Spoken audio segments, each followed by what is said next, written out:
Hi everyone, welcome back to Dadsplaining Politics. We've missed you, we've been away. It's again been basically entirely my fault that we haven't seen you for a while because I was away exploring Europe, exploring the politics of Europe, and I needed a while to get my internet connection back on track. And now that it's back on track and I'm back in Australia, we are here to bring you the opinion on current events that you know you've been missing. So, welcome back.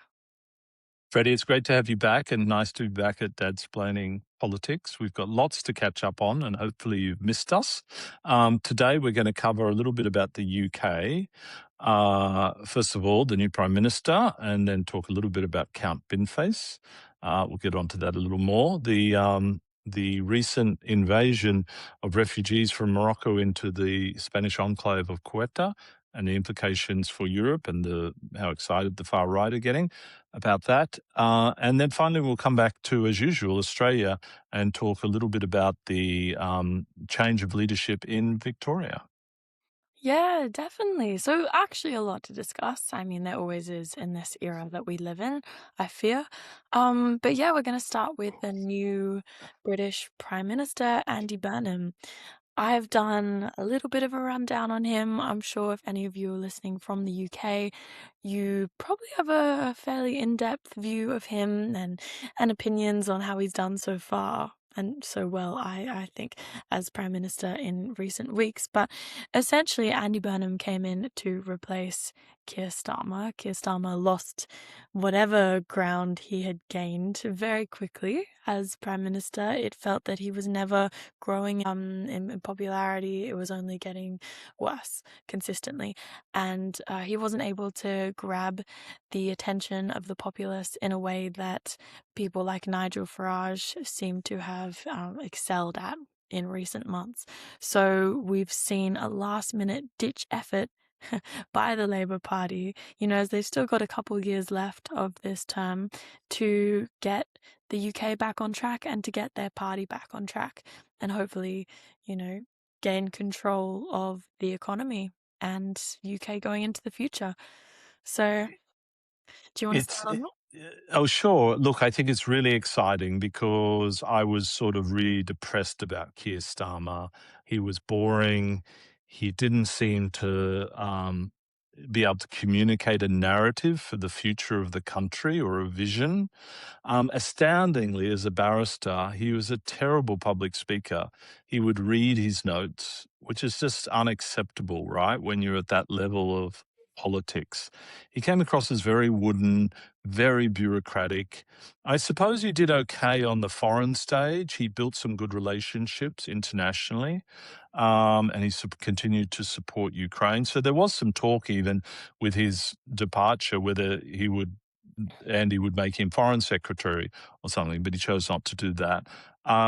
So interestingly, in Labor circles, so the Labor Party had only been in for 2 years and they came in with great promise, but they were so unpopular in the polls because I think fundamentally they didn't communicate a vision and it was all bad news. Cut this, and there was no excitement around the whole thing. And so, when Andy Burnham ran for a lower house seat and he won it versus Reform, and prior to Andy Burnham being the candidate for that seat, now he's been the mayor of Manchester and he's very popular there, and he's been in politics a long time, close to 15, 16 years. So he went to a lower house seat.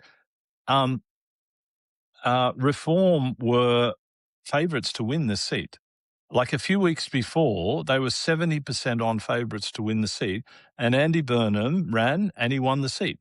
So this was very exciting for Labor, right? Because finally they have a leader who can beat Reform. Okay, it was just in one electorate, but that's the hope of Andy Burnham that and he's only been in a few weeks. As I said, he's from Manchester. Some really nice things that he's done. Downing Street North, he set up a new office in Manchester. It's always been the issue in the UK, London and the rest. And because Andy is from Manchester, he comes across as a more ordinary guy, understanding the differences throughout the whole of the UK. He's a great communicator, very active on social media, quite funny. Okay. And seems like a really good guy that people will like and gravitate to.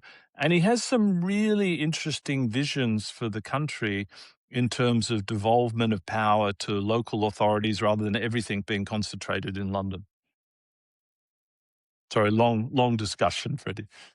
No, no, that's great. I love to hear it. Well, Mark, I love to hear your thoughts on that. I want to specify as well.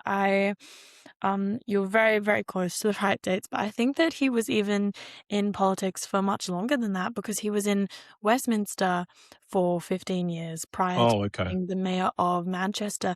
No, so you're just even undervaluing how much experience he's had. Actually, in fact, he's had more. And I think that he has known to become disillusioned with typical politics prior in his career due to a stampede that happened at a really famous stampede that happened at a football grounds many, many years ago that he witnessed when he was young. And he became disillusioned with what the centralized powers, in fact, can do for the everyday people in the UK. And I think this is mirrored in his journey in his career. He worked obviously in Westminster for 15 years, but then he decided to move on to a position where he felt like he could do the most good, and that was being the mayor of Manchester. And you know how many people call Manchester the mini London? Some could say that he was a very integral part of that. I've read that he took the privatized bus system and made it public again in a way that no other city aside from London has been able to do or has in their public transport system.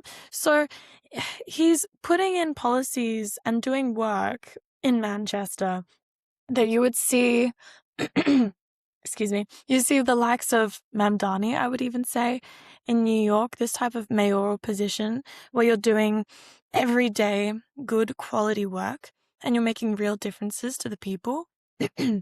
The importance of public transport and the importance of daily cost of living, but in a microeconomic way rather than in a huge macroeconomic way, he has proven himself to really excel at. And I think it's going to be interesting to see if that transfers into the prime ministerial role, which is obviously much bigger because it concerns the big economic mechanisms of the government rather than the smaller ones and smaller policies used in a city. So he's been very effective in that area. And I think this is what he's been criticized for recently, is that in his speeches, although they are full of passion and full of a view and a dream for the UK's future, he hasn't been talking as much about the macroeconomic management. He's been talking more about those day-to-day things that he can do to make British people's lives easier, which is still great.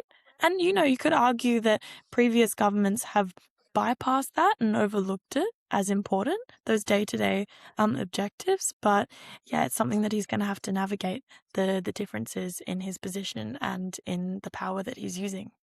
You're quite right, Freddie. His challenge is the UK is broke, right? So some of his announcements, like he's going to end rough sleeping in the UK, brilliant, right? And things like that. And he's going to fully fund the defence.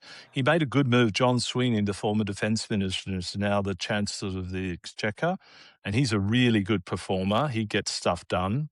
And he wanted to fund the Defence Department far more. And Keir Starmer never stepped up to that. These things are fundamental for the future of the UK, right? You've got to make sure you've got a defensible country, defend the people, and you've got to make people's lives better. So I think he's making progress.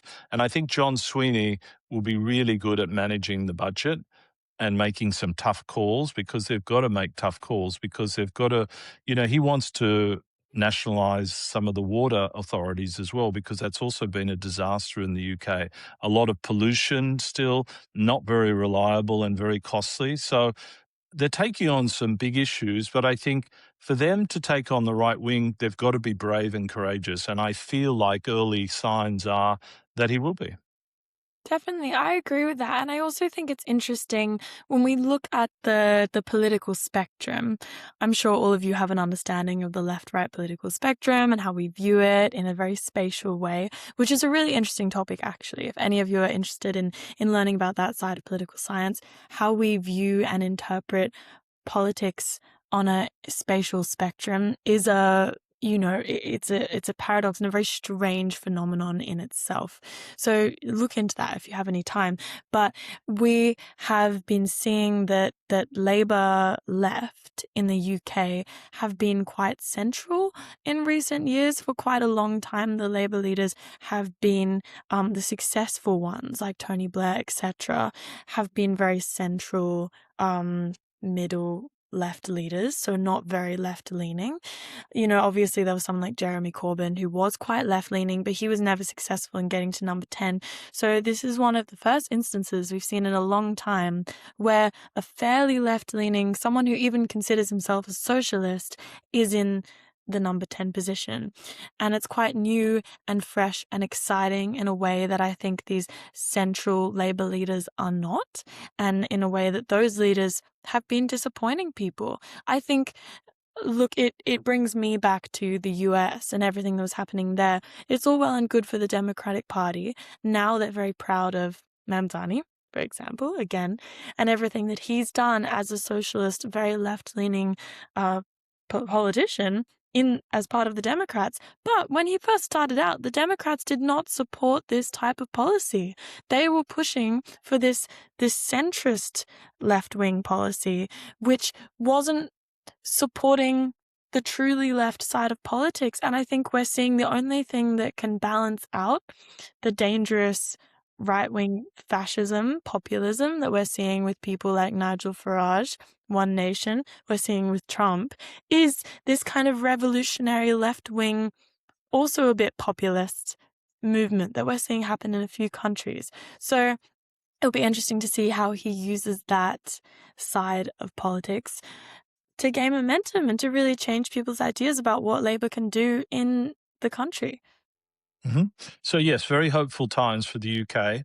The sidebar on the UK is that Nigel Farage, as it's come out that he's accepted a £5 million donation from this cryptocurrency billionaire, which was not on the public record. So interestingly, he's resigned as head of reform, and his electorate, original electorate, was Clacton.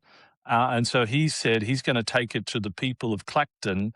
And if they vote him in versus all the political establishment, then, they will be saying everything's okay with Nigel. Now, interestingly, the Tories and Labor and the Lib Dems have said they're not playing that game. They're not even putting a candidate up in Clacton. And the only good candidate, or the one who has any chance of winning, is a guy that wears a garbage bin on his face, Lord BinFace or Count BinFace. Not Lord. He was going to be a Lord, but he got through out of the House of Lords, so he's Count BinFace. And he's polling rather well. I mean, he's not expected to win, but huge publicity around the world. And he's quite an eloquent guy. I listened to him speak the other day, and he's got some really interesting ideas. And one of them was a 10-year-old in the electorate said, why don't we get the oil and gas companies to pay for solar panels on all of our roofs? And I think it's probably the first politician in the world who's got one part of his policy platform from a 10-year-old. It's really rather innovative. Yeah, definitely. You know what I think that is really powerful about Count BinFace, right? I think that a lot of his policies are very typical, incredibly socialist, green-leaning political policies, but because he has the distraction of being this alien from another planet who has a bin on his face, people aren't seeing him as this dangerous left-leaning figure. They're seeing him as almost this Yeah. nonsensical figure who's trying to make politics fun again. And so I feel like they're underestimating him because of that. But actually, he has quite typical policies that you would see in left-leaning figures, and in really like a fresh take. on the side of politics, I was also thinking about maybe this is taking it to another level, but the fact that he wears a face covering, right? Someone asked him if he'd continue to wearing the face covering because he's been doing proper like political tours, like going on talk shows, getting interviewed, like putting out flyers around Clacton. He's really like he's signed up and he's not backing down. This is a proper political run for him, proper political campaign. And someone asked him, like, would you continue to wear the face covering? And he said, yeah, of course, you don't want to see what's under here. And and then he continued talking about something else. But I was thinking how remarkable almost that someone is able to wear a face covering and able to almost raise popularity for face coverings or are able to change the tide in that way. Because obviously there's been a lot of politics in Europe about whether you're allowed to wear a hijab or not in parliament. You know, there were laws passed in France about that. And in a period where the UK is experiencing a ton of xenophobia and anti-immigrant culture, it's interesting that the political candidate who could unseat Nigel Farage is someone who wears a face covering. Yes, not in the traditional religious way that we expect, but in a way that does count and in a way which challenges the laws and expectations of how you show yourself in Parliament.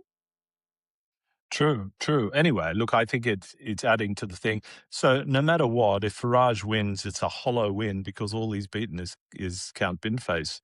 And if you know, I think it's really was a nonsense move of Farage, a very dangerous move. Number one, for him to accept a £5 million donation, and number two, to resign. So I mean, this is incredible because he had huge popularity, and so it's fascinating how quickly the political landscape is changing in the UK.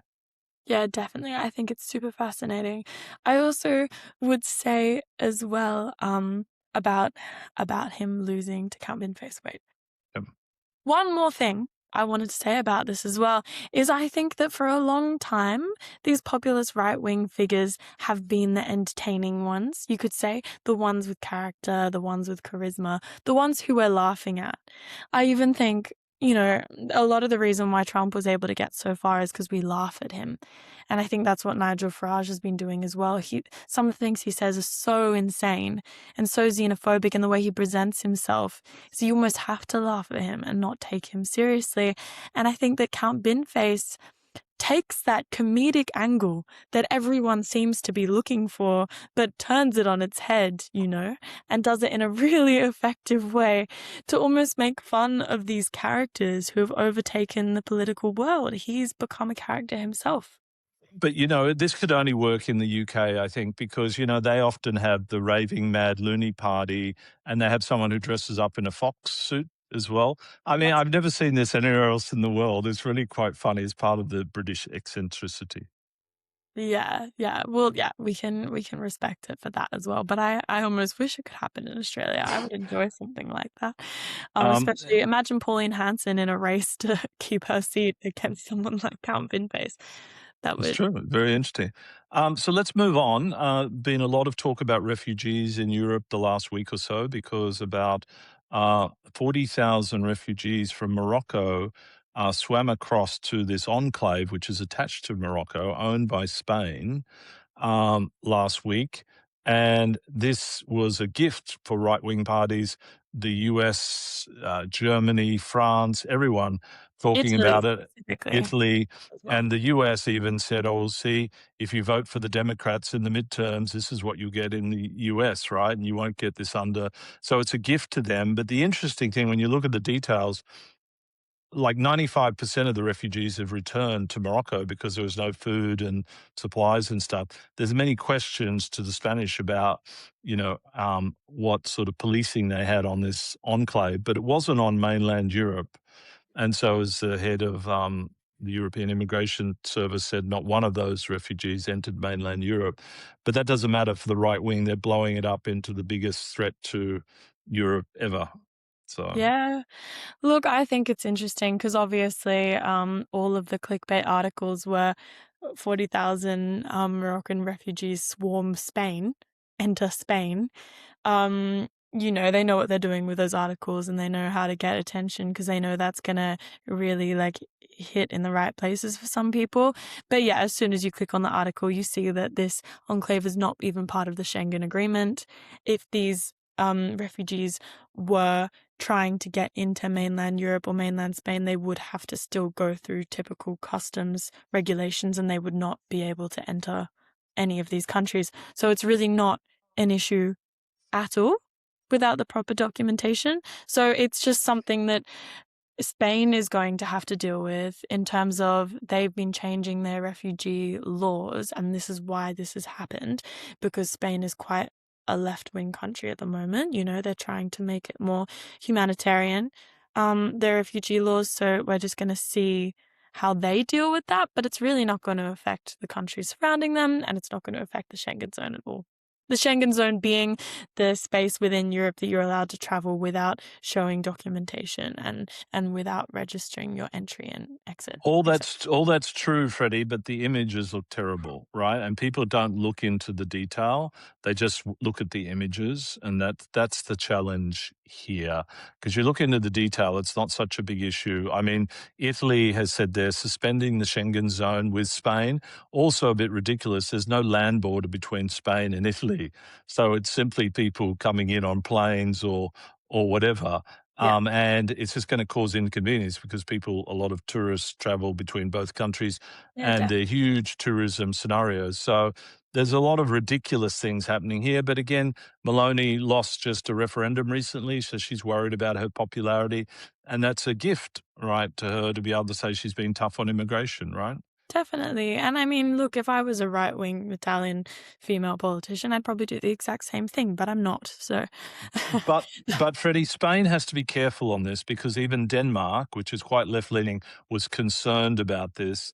The Schengen zone does require good management of borders. And if Spain is changing their immigration laws to encourage people to come from other places, they need to be a little careful on it because it could spiral out of control. yeah, look, definitely, I think that the media could spiral out of control. Like, obviously, Spain does have to deal with this, but it's not something that's affecting mainland Spain at all. I think it's more of a question putting a lot more focus on, I actually don't know how to pronounce it, on Ceuta, on the enclave Quetta, itself. Quetta. And yeah, and why that even remains there. Like, I think that it's going to put a lot more focus on that and international focus on it. And look, if anyone wants to blame Spain for the inconvenience this has caused, I think let's point fingers at Maloney because obviously the person who's actually shutting down the borders is her at this present moment after there has been no increase in danger. So, But yeah, just something for me is I learned something because I didn't know Spain still had enclaves attached to the Moroccan do mainland, and I learned that Spain controlled the Western Sahara up until some period of time. So anyway, it was a good education for me. I learned some geographical facts. Fabulous. So then we got some fun facts out for you guys today as well. I hope that one of those was new to you and, has opened your mind to how complicated the areas of colonialism were for a lot of these countries. But yeah, yeah, so definitely. So, as usual, we return to Australia towards the end of our podcast. And the big move recently has been the change in leadership in Victoria from Jacinda Allen, who was deeply unpopular and refused to call the Royal Commission into corruption with the CFMEU. Victoria has done a lot of big infrastructure projects, and there's talk that the corruption's at the level of billions of dollars, billions. And Jacinda Allen was in charge of all these projects. So it seemed very suspect to the electorate, I think, that she wouldn't call a royal commission, and it was just deeply unpopular. So, and the Labor Party's been in for a long time. Daniel Andrews, all through COVID, severe lockdowns, etc. So maybe they're just a tired government, and she was not able to turn things around. But I don't think she performed very well when I saw her. So, and now we have a new premier, Freddie.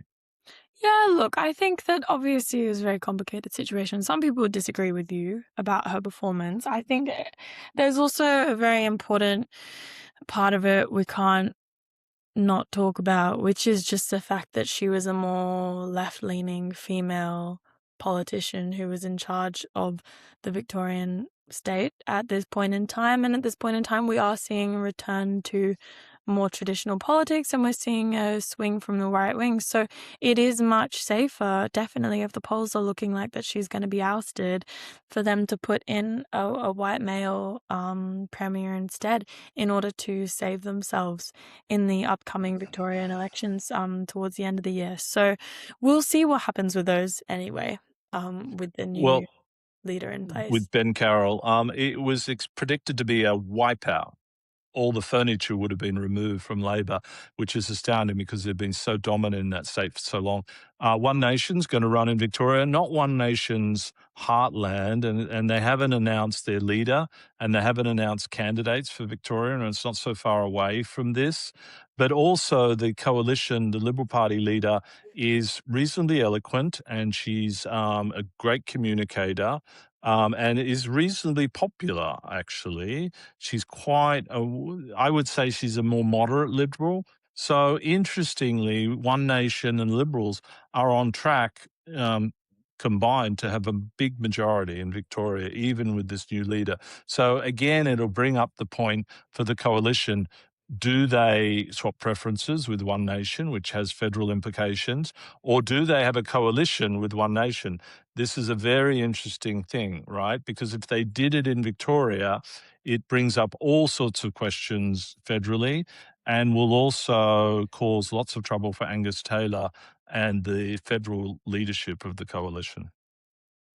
Yeah, definitely. I think that it's a really big question. I mean, it just brings us back to the whole "what did the Liberal Party do wrong" thing in the first place. If we're talking about them making a coalition with One Nation, it's essentially them abandoning all their moderate policies. Not that they have many left or many moderate politicians left, but I wonder how a moderate female premier of Victoria would feel about that partnership even. I think that, we can't undervalue the danger of their incredibly populist, incredibly right-wing, xenophobic, like, mission and their policy. Like, it's disgusting, and just because it's becoming more commonplace for people to support them, it doesn't mean that we should be normalizing that behavior. And I think the Liberal Party is, I mean, obviously they have nothing to stand on. They don't even have proper mechanisms that they can use anymore to come up with their policies.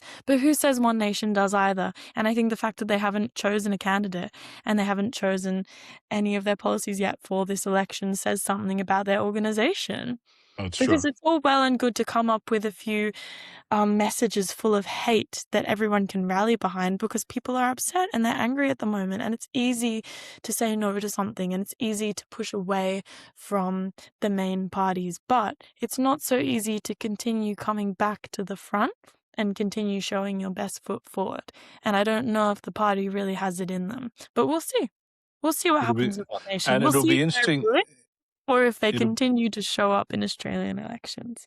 it'll be interesting for the Victorian potential, the Liberal leader, potential premier, if she's short, I don't know, 3 seats to get a majority government. Does she combine with One Nation do it? It'd be Mm. very tempting, right? If you were, that could well be the scenario. So it'll be fascinating to watch there. And also, I just think the Labor Party is tied in Victoria. The state has a huge amount of debt.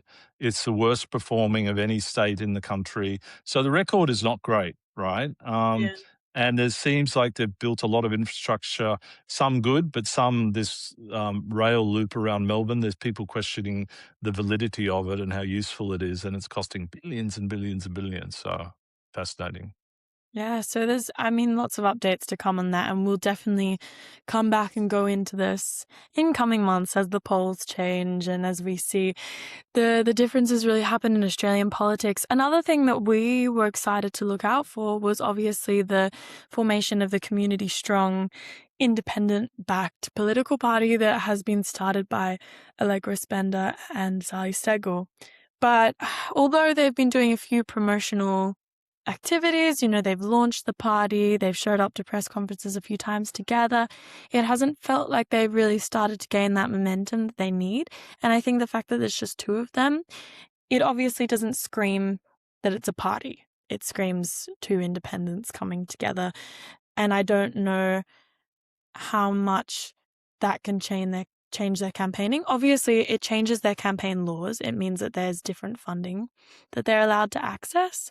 As independents, they're only allowed to access a certain amount of funding because the Labour and the Labour government and the Liberal Party, it was a year ago or so, passed laws that limited the amount of funding independents could get, interestingly enough. So it'll change that, but we'll have to see how that party continues to hopefully grow in the next few months as well. So it's a really interesting time for Australian politics, and I encourage you all to keep your eyes open and your ears focused and to read lots of sources. You know, if you listen to us, please go out and read a few different newspapers as well, or listen to another podcast. Like, we don't want to be the only source of news you're getting. And if we are, we're happy to do that too. But we want all of you to have, like, a really well-rounded opinion. And I want everyone to know exactly what they're talking about and, you know, be able to have an argument with us, be able to ask us questions and question us on